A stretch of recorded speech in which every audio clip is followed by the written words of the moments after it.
ভাই, তোমার জন্য চাল নিয়ে এসেছি।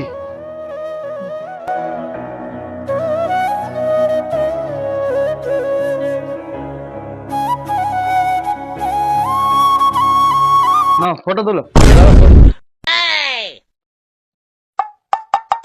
ফটো তুলবেন? দাঁড়াও দাঁড়াও দাঁড়াও দাঁড়াও। কেন, কি হলো? আসছি।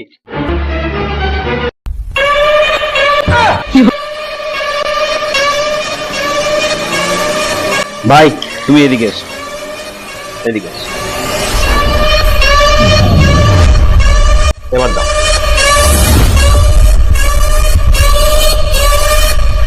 দাও। ফটো তোলো। ঠিক আছে, আসো।